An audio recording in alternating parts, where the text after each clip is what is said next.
Islam. And then we'll have fundamentals, or what is it? Essential keys to the correct understanding of Sunnah. And then we'll have Ibadah and its effect. I talked to him so that he participate in this one. And I would kindly ask everybody who attended this conference, first Triple I Maya annual conference, to give us an evaluation about their critique review of this conference that we did. What's good about it, what did they not like, and things they liked, things they didn't like, and give us an evaluation so that we can make our job better next year, inshallah. Dr. Qaradawi's tape is also here on the table. If somebody is interested, after the end of this lecture, they can pick it up. Assalamu alaikum. Tonight's guest is, as you all know, is Imam Abdullah Hakim Quick. He is the president of the Islamic Social Services and Resources Association in Canada. He graduated from the College of Usul al-Din, Ad-Da'wah and Usul al-Din from Saudi Arabia. Currently, he's working on his PhD in Islamic Studies. He is an expert in the Islamic history, and I believe he's one of the best to speak us tonight about the best generation that was ever brought to us, the generation of the Sahaba, the generation of the companions of the Prophet ﷺ, whom Sayyid Qutb rahimahullah says that they are a unique Quranic generation that will never be repeated as a generation. As individuals, they will be repeated, but as a whole generation, according to Sayyid Qutb, they will never be repeated.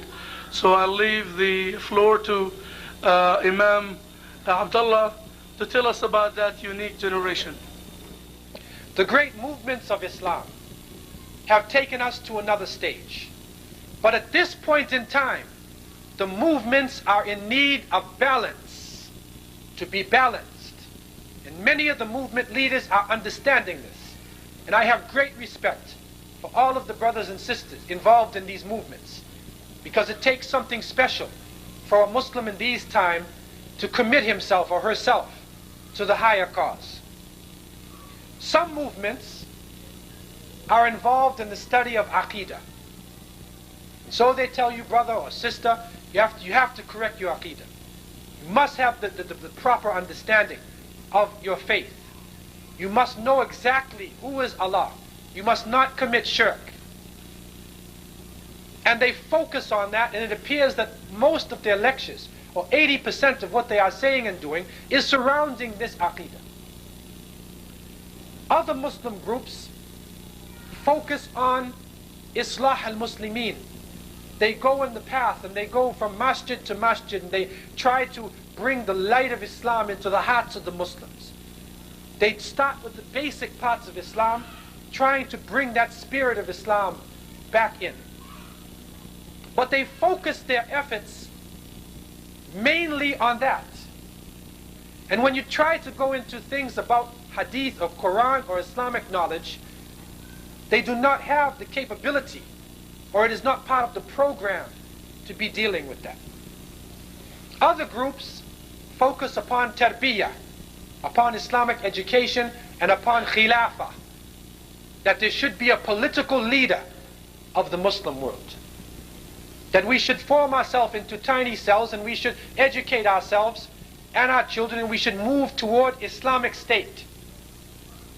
Other Muslim groups are involved in jihad, and they feel that the only way for success is for jihad.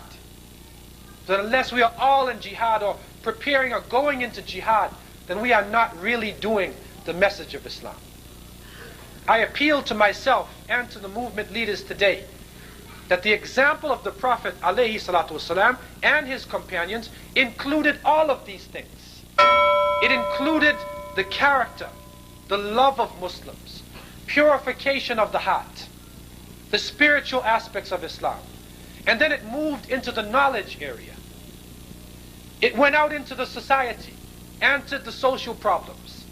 eventually formed itself into a political entity and eventually opened up much of the world, bringing down the zalimeen, the oppressors, in the different kingdoms of the world. I'll take another written, then I'll move to the verbal.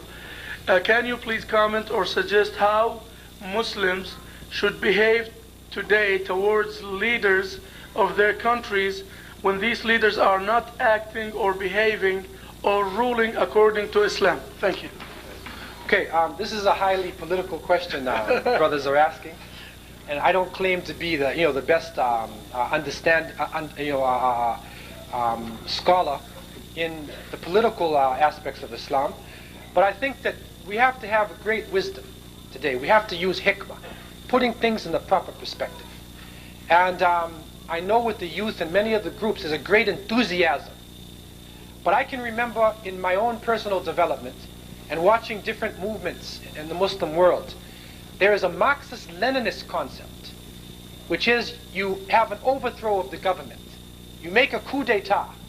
You take the airport, you capture the president or kill him, you take over the radio station, and you think that you're going to rule this country under an Islamic state. It's not going to happen like that.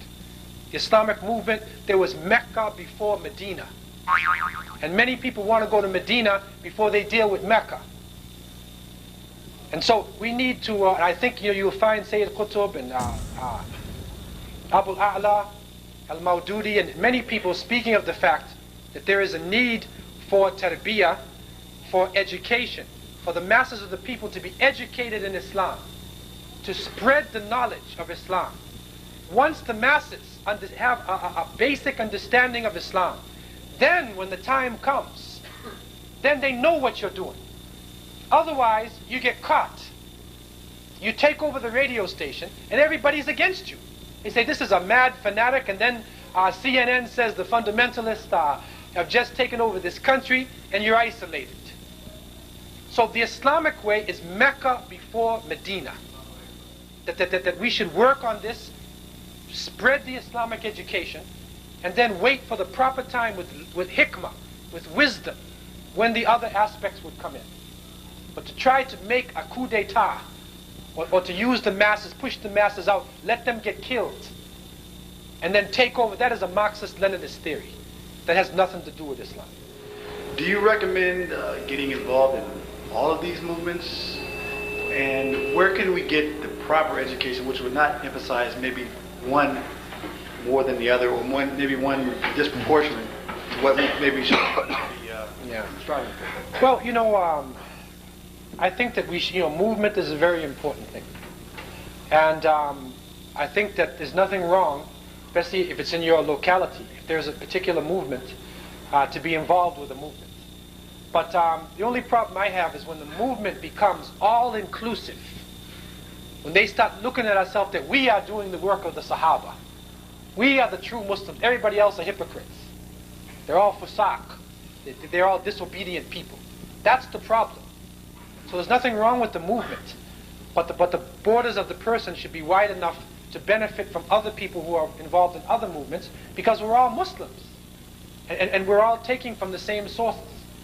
So really, I think flexibility, it's good to be flexible to benefit from all of the different groups, but there's nothing wrong with taking a pledge of allegiance to a leader or to a movement. There's nothing wrong with this. Just try to be sure that they are following Quran and Sunnah, and that they are sincere leadership. And if you get that sincerity, then you can pledge yourself or take a commitment to a movement. There's nothing wrong with this.